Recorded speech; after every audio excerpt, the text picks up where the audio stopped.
Hello my loves! Ang title po ng kwento natin ngayon ay Walang Kasama sa Bahay. At tulad po ng dati, ay huwag niyo po sanang kakalimutan na ilike ang video nating ito. Dahil bawat likes niyo po my loves ay napakalaking tulong na para sa ating channel. Salamat po! Ako ang inyong Lolo Pael at ito ang aking kwento. Telebabad. Madalas maiwan sa bahay ang dalagang si Micaela dahil ang kanyang mga magulang ay sabay na pumapasok sa umaga. Nakahilata lamang ang dalaga maghapon sa kanilang sofa. Walang ibang ginagawa kundi kausapin ang lalaking nakilala lamang sa isang dating site. Oo nga, wala akong kasama rito. Only child lang ako tapos pareho pa silang nagko-work. So wala talagang may iwan, kundi ako lang. I'm alone. Maharot na sabi ni Micaela sa kabilang linya habang nakatapat ang cellphone sa tenga. Hindi ka ba natatakot or what? Kasi mag-isa ka lang? Okay ka ba dyan sa lugar nyo? Tanong ng lalaking si Dennis na nasa kabilang linya rin. Lumapad ang ngiti ng dalaga ng may maisip na kapusukan. Gusto mo, samahan mo ko dito? Tara? Tanong ni Micaela na kinikilig-kilig pa. Naku, hindi pa pwede. Alam mo naman na abala pa ako rito sa bigasan namin. Pagdadahilan ni Dennis, parang batang nagtatampo ang dalaga at nakanguso pa ito. Kung paano makipag-usap sa lalaki ay tila ba matagal na silang magkakilala. Ngunit ang totoo, magdadalawang linggo pa lamang niya itong kakilala. O paano? Diyan ka muna ha. May gagawin lang ako eh. Bye na muna. Wika ulit ng binata. Wala nang nagawa si Micaela nang patayin na agad ni Dennis ang tawag. Napabuntong hininga na lamang ang dalaga. Wala na naman kasi siyang kausap. Mula kasi nang lumipat sa bahay na yon, mas lalong naging boring ang kanyang buhay. Lalo pat wala naman siyang gaanong kakilala doon. Hay, makaliko nga muna. Sabi ng dalaga sa kanyang sarili. Nagpunta ang dalaga sa CR at binuksan agad ang shower. Habang dinadama ang lamig ng tubig ay napadilat siya. Napalingon siya sa gilid nang maramdamang tila may nanunood sa kanya. Ngunit wala naman siyang nakita. Pampihira, natutulig na ata ako ah. Natatawang sabi ni Micaela. Pagkatapos maligo ni Micaela ay nagpunta siya sa kanyang kwarto para magbihis. Ngunit wala pang ilang minuto ay nakarinig siya ng kalabog sa sala. Sino yan? Tanong ng dalaga. Ngunit walang sumasagot. Hindi na sana niya papansinin nang biglang tumunog ang telepono na nasa sala nila. Napabugan na lamang ng hangin ng dalaga. Ay nako, sino ba naman tong tumatawag? Pinuntahan ng dalaga ang telepono. Pagdampot niya, narinig niya agad ang boses ni Dennis. Ano ka ba? Bakit dito ka tumatawag? Di ba sa cellphone tayo nag-uusap? Nagtatakang tanong ni Micaela. Ayaw mo ba rito? Seryoso ang boses ng binata sa kabilang linya. Hindi naman, ang hassle lang. Tara sa cellphone tayo. Wika ni Micaela sa lalaki. Sandali lang, may sasabihin ako. Tugon ni Dennis na tila ba malungkot ang boses. Sa cellphone na tayo. Wait lang. Dali-daling binitiwan ni Micaela ang telepono. Dali-dali niyang tinawagan si Dennis sa kanyang cellphone. Agad din namang sumagot ang binata. Oh, Micaela, napatawag ka. Bungad agad ng lalaki. Anong napatawag? Ikaw kaya unang tumawag. Sa telepono pa nga namin eh. Natatawa na lang na sabi ng dalaga. Sandaling hindi nakapagsalita si Dennis sa kabilang linya. Hello? Dennis? Nandyan ka pa ba? Tanong ni Micaela. Narinig ng dalaga ang pagbuntong hininga ng binata. Hindi akong tumawag sa telepono nyo. Hindi ko nga alam ang number ng telepono nyo eh. Tsaka, bakit naman ako tatawag sa telepono? Alam ko naman ang cell number mo. Nagtatakang paliwanag ng lalaki. Ha? Seryoso ka ba? Boses mo yung narinig ko kanina sa telepono eh. Nang tiningnan ng dalaga ang telepono, nanlaki ang kanyang mga mata dahil hindi naman pala ito nakasaksak. Naalala rin niya ang sabi ng kanyang ina na naiwan lang ang teleponong yon ng dating may-ari. Nagtayuan ng kanyang mga balahibo. Sa takot niya ay nakalimutan niyang nasa kabilang linya pa pala ang binata. Dali-dali siyang tumakbo papasok ng kanyang kwarto. Isinarado niya kaagad ang pinto. Wala pang ilang minuto ay nakarinig na siya sa sala ng kadenang tila ba kinakaskas sa sahig. Palakas ng palakas ang tunog. Sinyalis na unti-unti na itong lumalapit sa pinto ng kanyang kwarto. Ha? Diyos ko po! Mama, ano bang nangyayari ngayon? Wika ni Micaela sa kanyang sarili habang nanginginig ang boses. Maya-maya lamang ay huminto sa harapan ng pintuan niya ang tunog ng kadena. Nakita niya sa ilalim ng pinto ang tila ba anido ng isang tao. Hindi na siya nakatiis. Nagtago na lamang siya sa ilalim ng kanyang kama. Paulit-ulit niyang tinatawagan uli ang binatang si Dennis. Ngunit sa puntong yon ay out of coverage area na ang binata. Nakahiga lamang ng maluwag ang dalaga nang marinig niya ang boses ng kanyang ama. Papa! Sigaw niya at nagkaroon din ng lakas ng loob para buksan ang pinto. Oh, anong nangyari sa iyo? Para ka nakakita ng multo ah. May nakalimutan lang ako. Kunin mo nga yung... Naudlot ang sasabihin nito nang putulin agad ng dalaga. Actually pa, may nagpaparamdam po talaga kanina pa. Natatarantang wika ni Micaela habang palingon-lingon sa paligid. Tungkol dyan. Pupunta pala dito yung mga dating nakatira. Magpapadasal sila. Sabi pa ng kanyang tatay. Papadasal? Bakit? Tanong ng dalaga. Death anniversary ng kapatid nila. Dito kasi yun namatay. Ang sabi, nagbigti raw gamit ng kadena. Di naman ako naniniwala sa mga ganyan. Pero pinayagan namin ng mama mo. Nakakaawa eh. Saad ng tatay niya at doon lamang naintindihan ni Micaela ang lahat. Nang umalis ang kanyang ama, ay nagpasya siyang lumabas na lang muna ng bahay. Kinagabihan na siya bumalik dahil tsak na nakauwi na rin ang kanyang mga magulang. Habang nasa sala, naisipan niyang tawagan ulit si Dennis. Natuwa ang dalaga nang malamang nagring na ang cellphone ng binata. Ngunit maya-maya lang, sumilip ang nanay ni Micaela mula sa kusina. Ganon din ang kanyang tatay. Micaela, kaninong cellphone ba yung natunog? Kanina pa yan ah. Wika ng kanyang ama. Inilayo saglit ni Micaela ang cellphone sa tenga.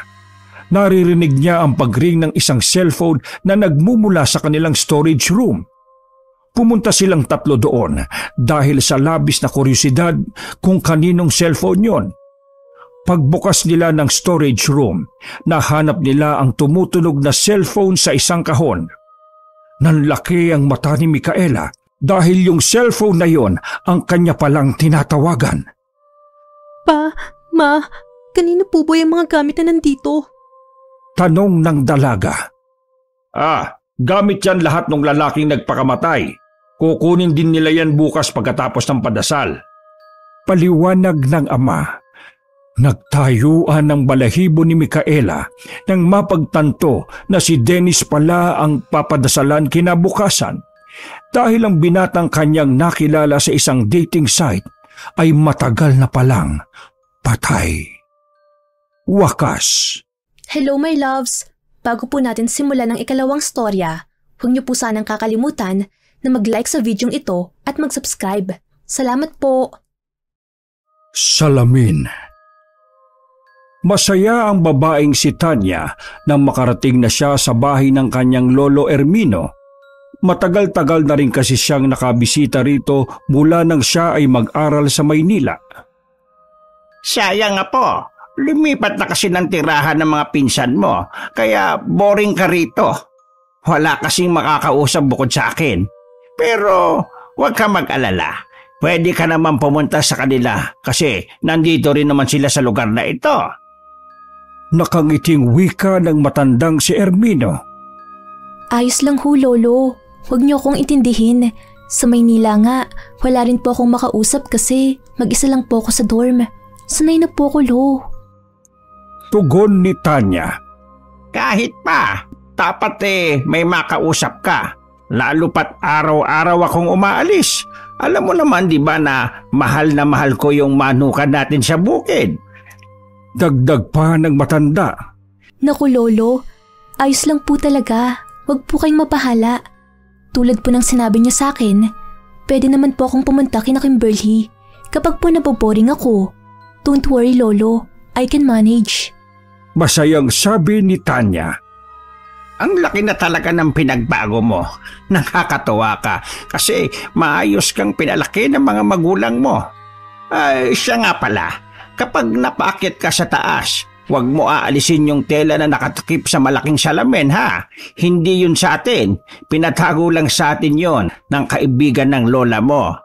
Paalala ni Ermino sa kanyang apo. Opo, Lo. Makakaasa ho kayo.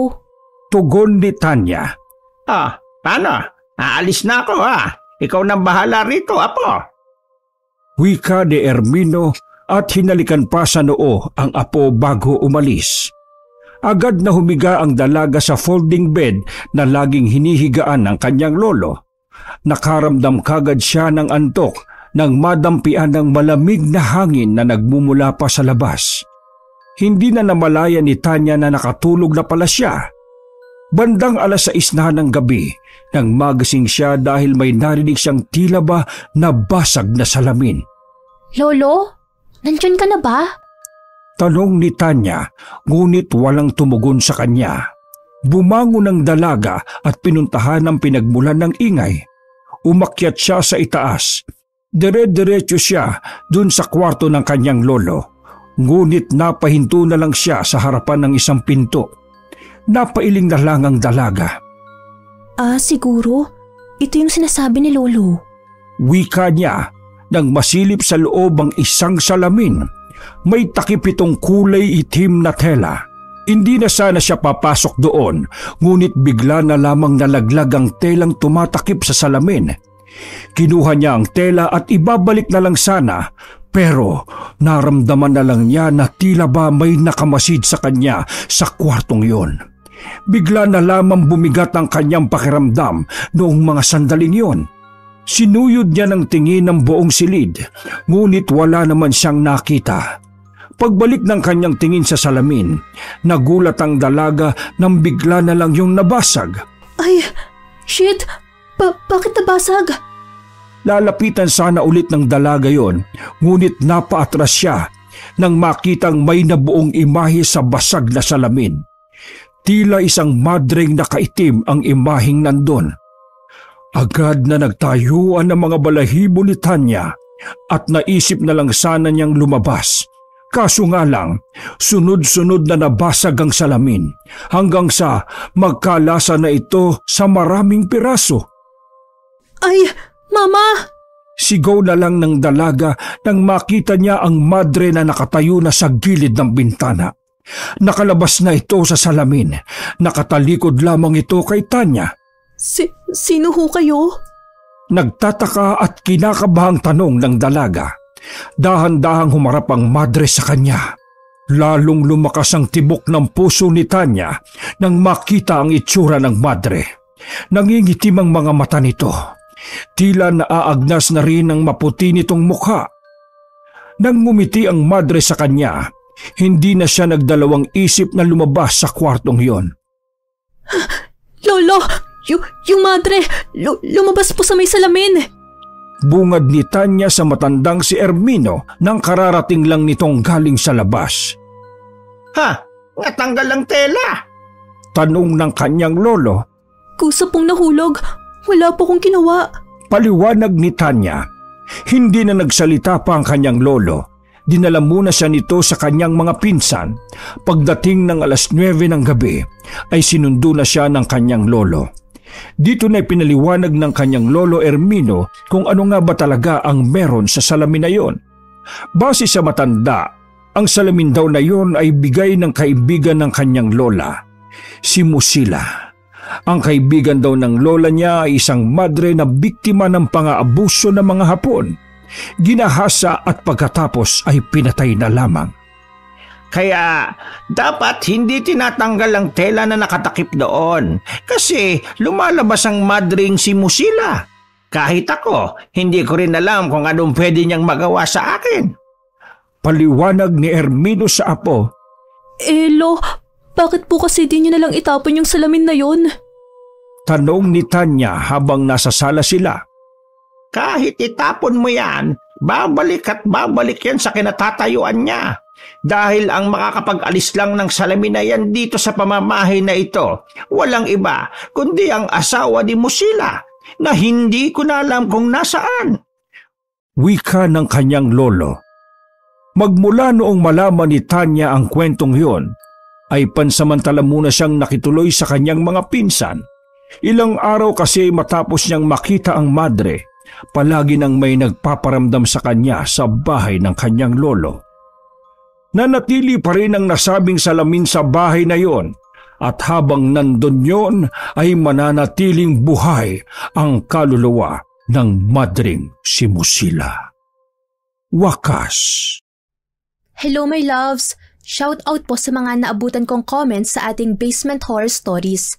Hello po kina Lourdes de Jesus, Jeneline Sokita, Margie Malakad, Art Louie Kayabyab, Maria Socorro Tanga, Stay Happy Little Mermaid, SP Quaresma, Mar Esguera, Honey Love Sweetman, Mary Tanisa Putian, Shalem Rica Blanca, Miko Peñafiel, Sonia Watanabe, Changmi Park, Jay Monserrate, Joanna Rose Ortiz, Cari Tingson, Victor Ticala, Leia Rubejes, Terry PL, Josephine Barrientos, Bepot Ausa, Princess Joy Israel, Angel Avila, I Love You Idol Nor, Beth Lisa, Kumawas, Chesaline Nebres, Marisa Prestosa, Sweet Lady Centeno, Baby Ko 18, Sak Santos, Namji Chul or si Isa J, Cherry Cadelina, Orven, Rickson Balan, Warda TV, Geraldine Losada, Emily Salo, Mary Grace Sadial, Edward Parungaw,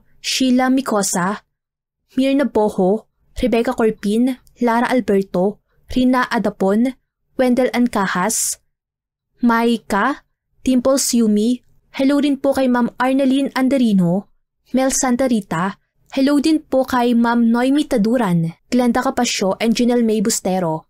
Maraming salamat po sa comments ninyo my loves at huwag niyo po sanang kakalimutan na mag-subscribe sa ating channel at pakipindot na rin po ng ating notification bell. Yan po ay para lagi kayong updated sa mga kwento natin. Salamat po! Mwah!